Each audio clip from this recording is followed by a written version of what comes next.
Welcome, Money Buddies, to this week's episode of Money Talk. This week we're talking about curveballs, dealing with uncertainty, and handling whatever life throws at you. I'm your host, Skylar Fleming, and let's get talking.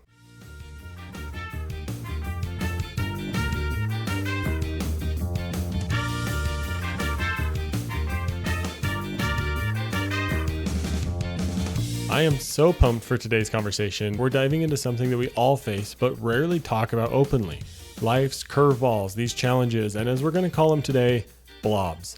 You know, those unexpected moments that knock you off course, whether it's a sudden job loss or career transition that you didn't quite see coming, or just everyday financial pressure that keeps working families up at night. Today we're going to talk about how to handle those curveballs with resilience, wisdom, and a plan. Our money buddy today has been through it all. From growing up on a farm to climbing through the ranks in banking and finance, he's seen every kind of curveball that the working world can throw at you. And now he's dedicated his life to helping working men and women build meaningful lives and legacies. Today's money buddy is Dr. Mark L. Teague. He's a seasoned executive, entrepreneur, and author whose journey from farmhand to finance executive has equipped him with a wealth of knowledge and unique insights into the challenges facing the American working class. He has a PhD in agricultural economics from Oklahoma State University and an impressive track record in banking and finance. You're going to appreciate what Dr. Teague brings to the table today as we talk about all these different curveballs that we have to deal with. And he shared some specific examples that I know each of you are going to enjoy. And speaking of each and every one of you, I want to continue to learn where you're listening from.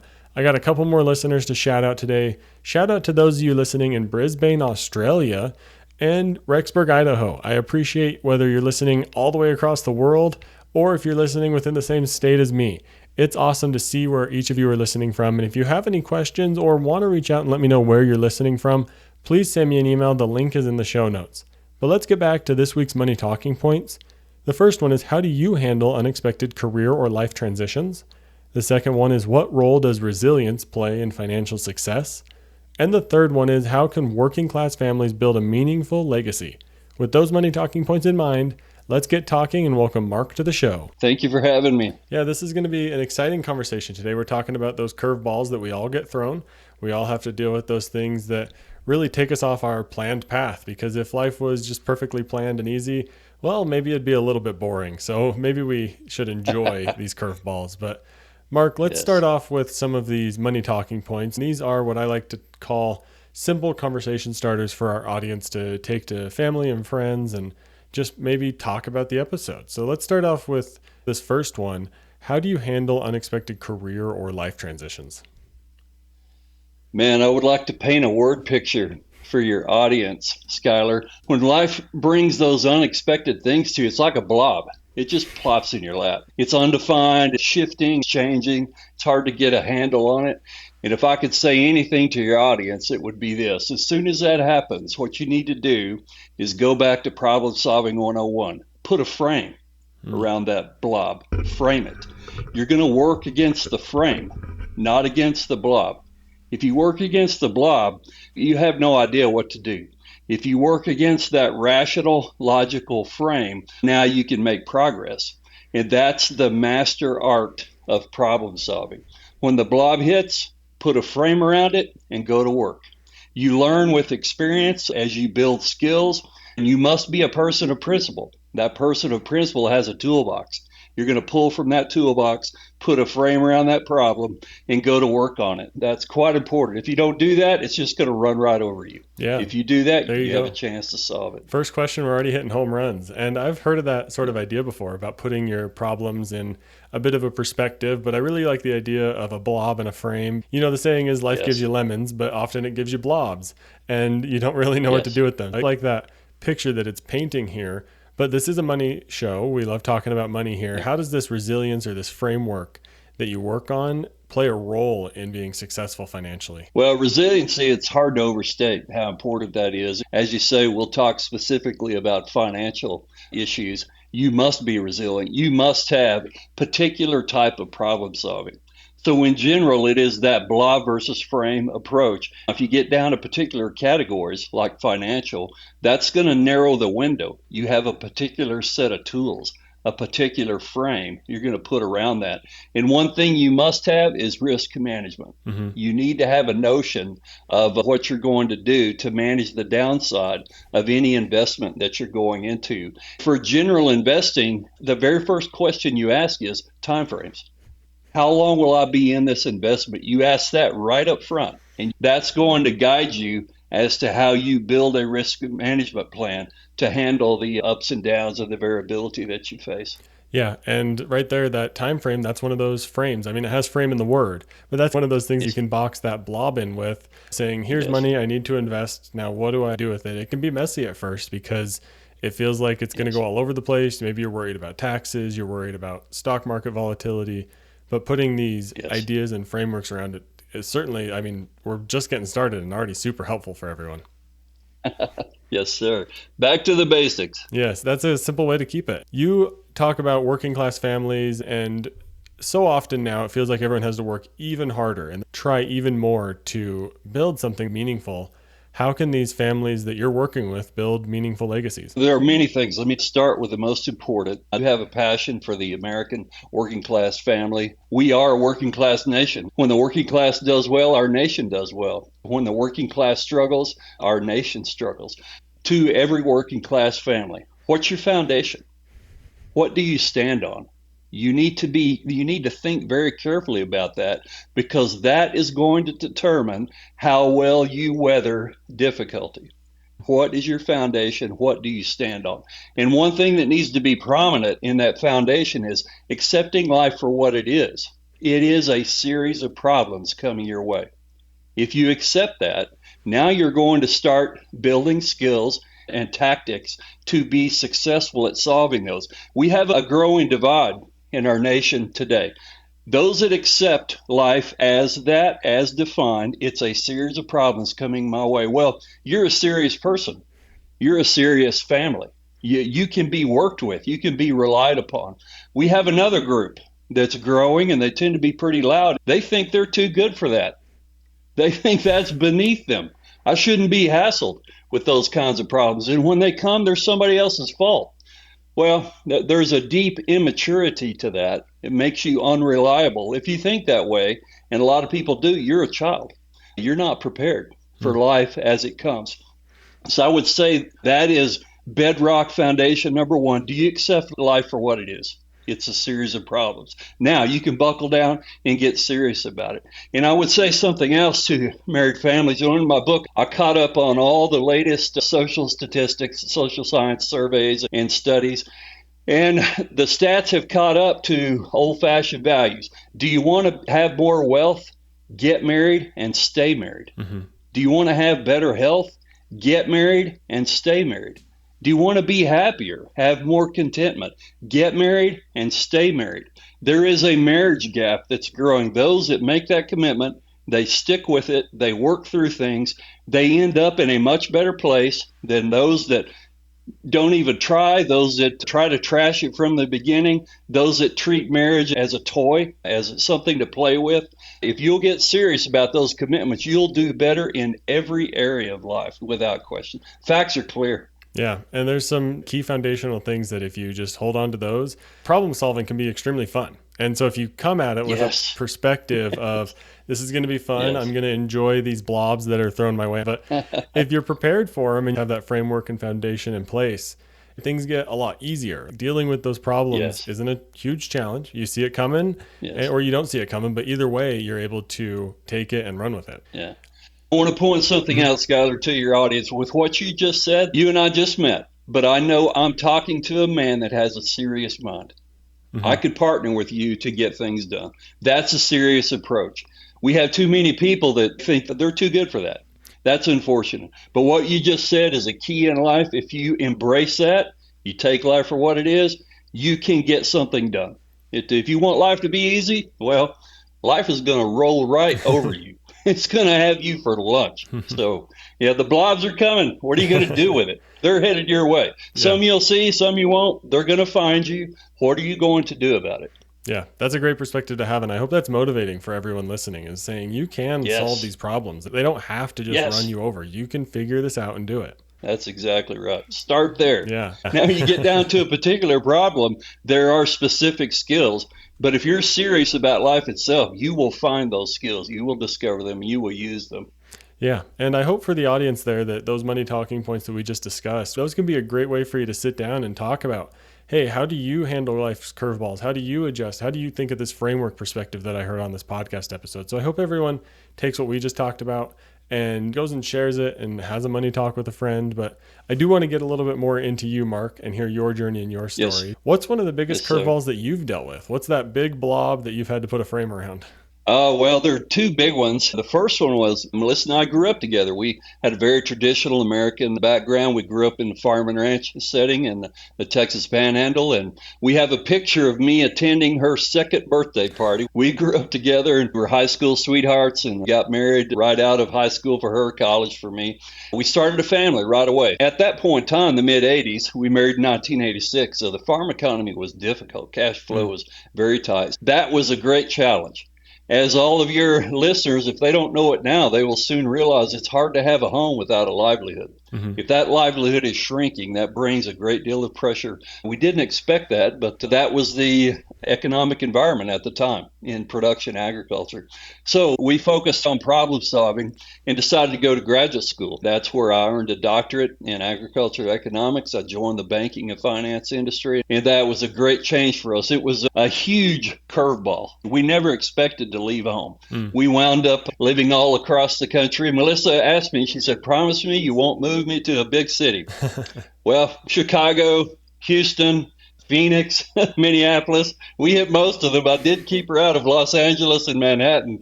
We hit all the rest of them. Now we're back in Texas. So Nice. Those were big curveballs along the way. We use basic problem solving skills to get through every one of those. Nice. That's really interesting because it took a turn that you weren't expecting. You were maybe expecting that farm and ranch life to be the life for you, but you ended up in a career in banking and finance. And you didn't quite get to the biggest of big cities, but you sure landed in some pretty big ones, and that may not be what was expected. We hit most of them. But in that realm of banking and finance, what did you learn that helped propel your financial education that you wish the average person knew? That's a great question. And that's actually the second curveball. Let me introduce one more principle. The first one with the working class family is accept life for what it is, that foundation of problem solving. The next one right behind that is when pressure comes, when stress hits, especially those unexpected events, there's one rule you want to apply. Simplify. Simplify. When you have that frame, you put that frame around that problem, now you can break it down into separable components. If you find a problem overwhelming, it's likely there are actually 5 or 6 problems that you've let aggregate together. You want to break them down into their separable components and then prioritize them and work on the top 1 or 2, 3 at the most, and just work down your list very systematically. That gives you the best chance of succeeding. It lowers your stress levels. It heightens your productivity level. Often we make especially men, we let problems aggregate. We're looking at this frustrating, overwhelming problem. You've actually let 5 or 6 issues aggregate together. And that's a blob that you can never solve. Frame it, start breaking it down. You get it down to its components, take them 1 or 2 at a time, and you can get that done. So here's a big one I faced in that career change in the farm and ranch framework. The incentives are straightforward. If you don't work, you don't eat. It's very simple. If you don't get your work done, your revenue will suffer right away. I got into a corporate career, and the framework is anything but straightforward. The incentives are all over the place. Various agendas. It's a very political environment, and your audience will understand that. They're in the middle of it. I built my career through that. I understand completely. The challenge that I faced was I'm in a team environment. I'm leading teams. I have to deliver. Here's what I found myself doing, Skylar. Reach back to those old-fashioned principles that are tested, tried, and true, and bring them into the modern world and apply them in a modern setting. That worked extremely well. So I would say to your audience today, this modern working class family, you will be working in a teamwork environment. You need to reach back to the old-fashioned principles, apply them today. That will work. We think all of this around us started in 1973 down at the mall. It There are thousands of years of human history. We need to draw upon that and make ourselves smarter. Yeah, that's a really fascinating point, because thinking about it from a financial principles point, the one that kept coming to my mind was the emergency fund. Like it's a tried, Yes. true, and tested everything that it's stood the There test you of go. time. And it's the Yes. same sort of thing that applies to having multiple problems, because if there's one thing that's going to mess up a whole bunch of problems and throw all sorts of different issues your way, it's car troubles. If you get a flat tire, now maybe it's a flat tire. If you don't have an emergency fund, Yeah. maybe you're having to take on debt. Maybe it caused you to miss Yeah. a few days of work, so now your paycheck is less. Now you can afford less groceries. Yeah. Like, you can see quickly how those problems stack, and how you mentioned sometimes there's Yeah. 5 and 6 problems all over the place. But a simple principle of an emergency fund can just level that Yeah. out for you and take away all of those before they even happen. That's exactly right. Let me broaden that idea, Skylar. Think of it as a buffer. Yep. Whatever you're going to do in life, whether it's a business plan, a personal plan, a career plan, there's variability around that. There are things you don't know. Things are going to happen that you didn't see, many of them that you couldn't know. You need a buffer. You Mm-hmm. need to create a buffer that gives you room, gives you time to respond. That emergency fund is a very important piece of that buffer. If you have that buffer, then you have a chance to adjust. You have some time to make changes as information comes along. It is even broader than the emergency fund. It includes that, but in any plan, have a buffer for things going wrong, and you'll be much more likely to find Mm-hmm. success. A recent guest shared the idea that if you don't have an emergency fund, every emergency is going to come with 2 emergencies. You're going to have a money emergency, and Yes, you're going to have the actual emergency. right. Have that fund and knock your emergencies in half, basically. Like, it just makes it so much That's simpler. exactly right. I couldn't agree more. How have you seen people have resilience, or how do they develop resilience to be able to bounce back from these challenges or emergencies or curveballs that are thrown their way? Well, it is mindset. That's the first foundational aspect. Now, talking more strictly financial, that's where the time frames come in. You want to be very careful when you're talking about an investment you're going to make. Spec out the time frames when you need the money, because that will set the legitimate nature of investments that you can use. That will determine your resiliency. You don't want to take more risk that you can stand given the time frames for that money. That probably hurts retirement funds more than anything. Mm-hmm. It's not, you don't have a careful assessment of timeframes and break them down. There could be groups. So I need this amount of money at this point. It might be college for the kids. It might be purchasing a house. It might be a car. You're going to spec out the length of time when you need the money, and then within that time frame, now you start choosing appropriate investments, and that's a plan that has resiliency. Without that, you're running out on the edge. Mm-hmm. So even if you have an emergency fund, your plan itself is flawed, and it will overcome that emergency fund. So if you think timeframes first and then investments second, that will give you resiliency. And I think I would add something else. This is where I see a lot of mistakes Mm-hmm. made. There is a burden that we all bear in terms of being free. Just the fact that we live in a free society, there's a burden upon our shoulders. That is the willingness to change.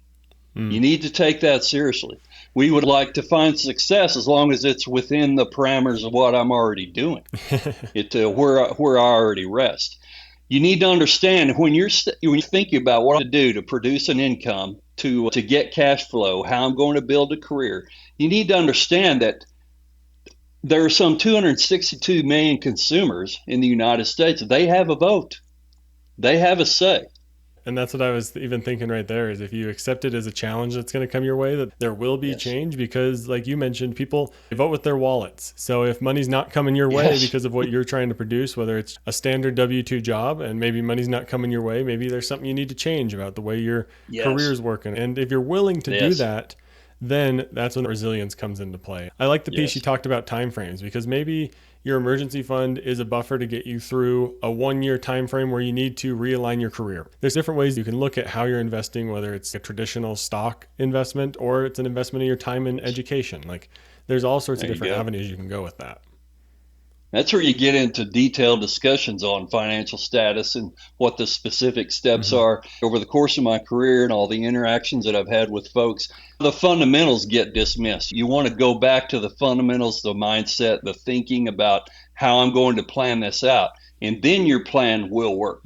Your plan will you will frame out those details and you will find something that works. But if you're not willing to change, if you don't accept life for what it is, if you don't have that strong foundation, well, you can talk details all you want. It's never going to happen. You're kidding yourself from the start. Get the foundation right. And then things will go good going forward. If you would assume that some pre-existing foundation is going to be what exactly works for you, like thinking just getting a college degree is going to lead to wealth, that may not be the case anymore. And you got to change and you got to adapt and build your own plan. Yes, that is 100% correct. And that's hard for a lot of us to accept.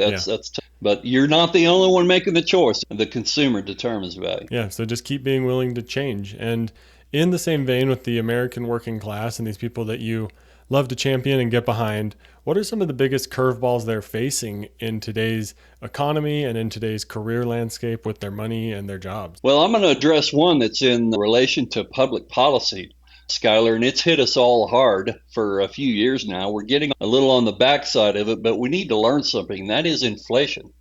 Inflation is a killer. We need to understand inflation helps no one. There is no one that benefits in an inflationary environment. Several groups get crushed. The poor, the low income, they take it in the shorts in a big way. The retired, folks that are on the backside of their career, fixed income, it hurts them deeply. We need to demand of our public officials that they stop doing the things that cause inflation. Inflation is a policy choice. It happens when you're reckless in public spending, you do not restrain it properly, and you're reckless in interest rate policy. Those two things determine an inflationary environment. It's not an accident. It doesn't just happen. And it does not have to be an accepted portion of life. We need a sound currency. We need sound money. That's critical to the health of our nation. We need to stop listening to these clowns while they make poor public policy choices and then try to deflect that on someone else. We need a Federal Reserve that is responsible. We need Congress that will stop spending money they were never authorized to spend. The national debt must be addressed. We need to get serious about it. The debt and deficit, the results of that are in an inflationary environment. I would encourage all of us to sway votes, change votes. We need to reset that framework around public policy, and that will benefit the American working class in a major way. Yeah, inflation is such a huge issue because we went so long with really not thinking about it too much, and then it hit us in such a massive way. A previous guest shared that COVID caused about a $2 trillion hole in our economy, and it was filled with $6 trillion. You can see how that might cause imbalance in the way things are going to work after the fact. Could they have plugged the hole to sustain it? But no, they overfilled it, and that just leads to problems down the road. Just one bad policy decision right after another. We need to wake up as voters and realize we're setting that framework. It's ultimately on us. These clowns will do whatever we let them get by with. He said it happened all of a sudden, and that's the way it works. It doesn't matter. This is the way the national debt is. It doesn't matter. It doesn't matter. It doesn't matter. And then all of a sudden it matters. And it's the only thing that matters. It happens all of a sudden. We are marching, Skylar, straight toward a bond market crisis. We're headed there just as sure as the world. And that's going to make this recent bout with inflation look like child's play. It'll be the same issue, only far more intense in duress and far longer lasting because it's so much harder to address. In a bond market crisis, it's the overall debt burden that's driving it. You have the same effect. It's much worse and far more difficult to control because it's structural. It's baked in as a financial structure that you've taken on as the public. Well, that's up to us as voters. We are allowing that to occur. If we say stop, it will stop. And I want to encourage your audience, it's time to demand that our public officials get the deficit and the debt under control because our future really does depend on it. Yeah, it's fun to get into some of these bigger economical factors that, as you're discussing there, but that's because that's not normally something we talk about here, but it impacts every single person. Like Yes. related to your personal finance situation, it's when that credit card starts getting towards that maxed out point, and then you're like, where do Yes. I spend money? It just starts getting incredibly more tight and stressful because you're getting near the end of Yes. that threshold. Numbers now are just so big, like $1 trillion companies. Numbers move so much now that people just Yes. weren't used to in the past, and it's just going to cause some crazy bounces. People can't wrap their heads around the Yes. numbers being thrown around. It can be very intense. You're exactly right, Skylar. In fact, your example is very pertinent. Folks know what happens if you let your credit cards get out of hand. It creates a budget squeeze. In the end, the interest expense on that is just wrecking your budget. Well, it's no different in the public realm.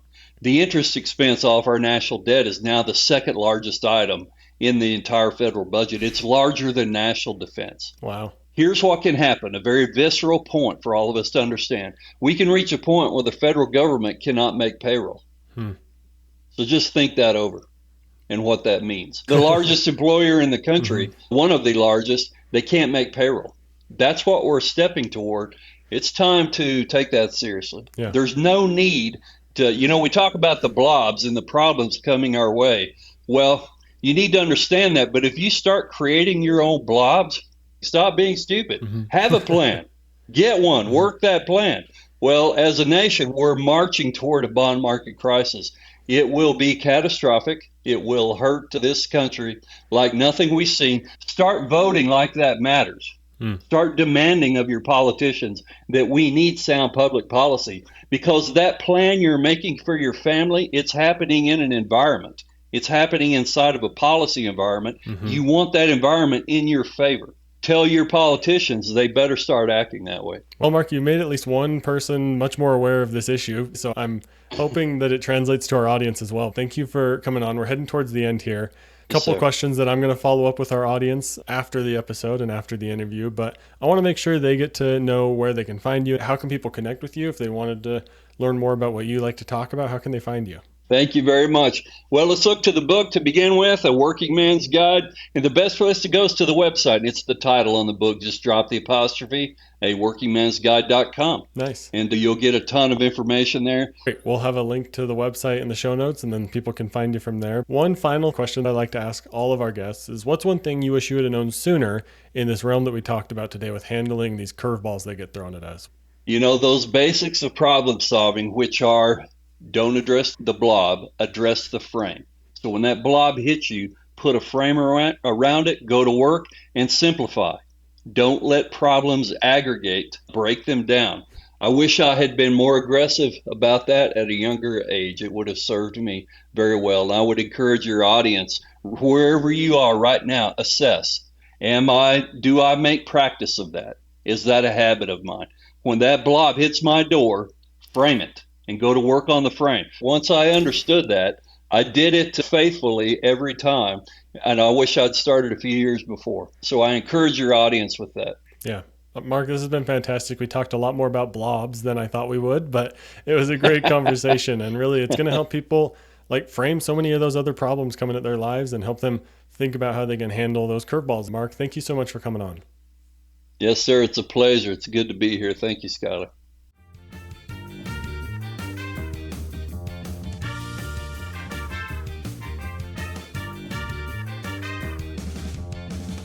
I really hope each and every one of you enjoyed that interview today. I do want to wrap up and cover one other question that we weren't able to get to in the interview and talk about it a little bit here with each and every one of you.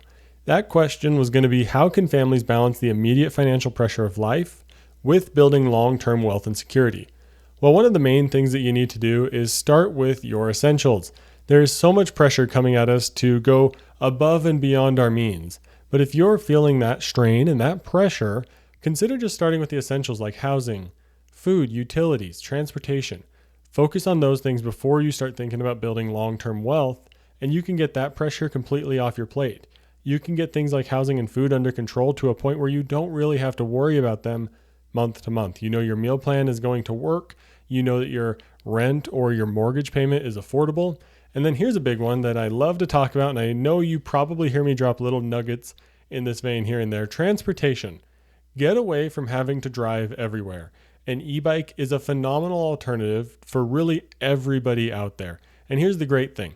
If more people are biking, it makes driving even better for those of us who really don't want to bike. But let me promise you, if you start riding an e-bike places and start doing little errands and picking up things on an e-bike, and especially ride an e-bike to work, you're going to begin to save money in so many other areas. You're going to have a new enjoyment and happier life. Transportation is a huge one that's an essential area that we all have to deal with.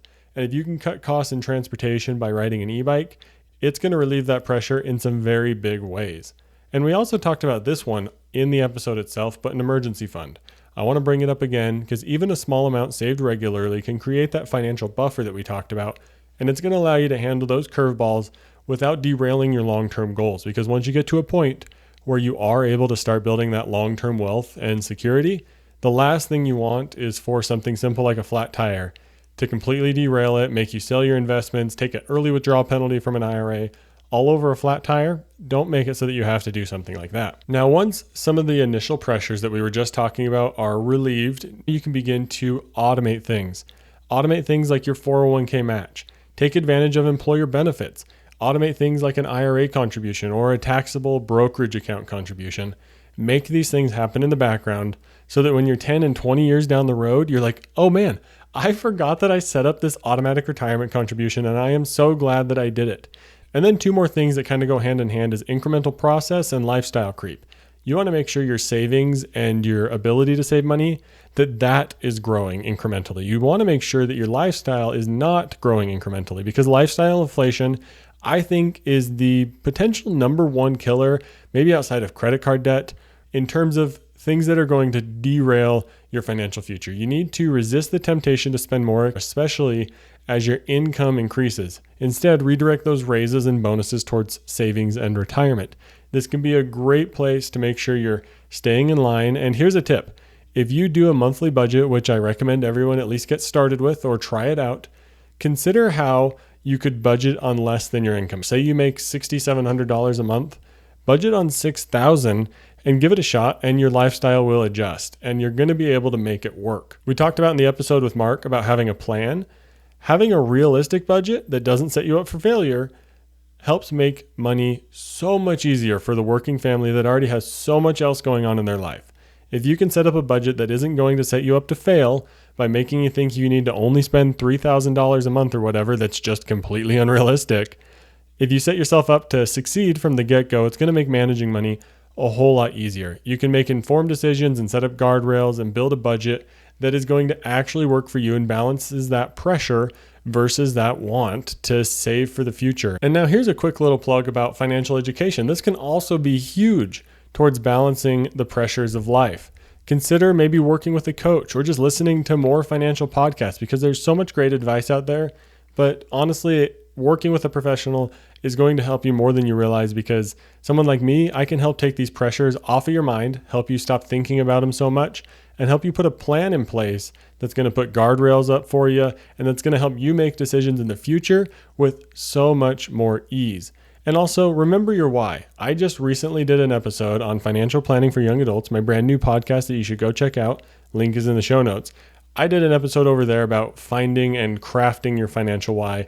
And it's a great one. So if you need another podcast in your life or you want to move over to one that's much more financial planning focused, head over to the show notes and check out Financial Planning for Young Adults. It's my brand new podcast all about making the complex world of financial planning simple and easy to understand for young adults who are just getting started in their career and want to make sure they figure out this money thing early. But that does it for today's episode. What a great conversation with Mark. We explored how to handle life's inevitable curveballs, from those career transitions that you may not expect to the financial pressure of everything trying to take money out of our wallets. Mark's journey really helped show us that if there's a curveball and you're expecting them, you can figure out how to take that blob that lands in your lap and frame it in a way that's going to allow you to move forward, make the change, and learn what you need to learn. But thank you for listening to today's episode. The best way to stay up to date and connected to all things Money Talk is to subscribe to this podcast right here, wherever you're listening to it. You can find links in the show notes to email me, or please leave a comment on Spotify or YouTube. And if you're looking to get started with budgeting, sign up for a Money Talk today using the link in the show notes. And if you're a young adult or you know someone in life who could benefit from some great financial planning advice, check out Financial Planning for Young Adults where you're listening to the show right now, in the show notes, or just search for Financial Planning for Young Adults. And remember, the best way to learn from today's episode is to go and have a money talk about today's topic with a fellow money buddy. Thank you for listening to this week's episode of Money Talk. I'm your host, Skylar Fleming. Have a great week. Thank you for listening to Money Talk. This show is provided for informational and entertainment purposes and may not be specific to your unique situation. Please be sure to do additional research before making any financial decisions.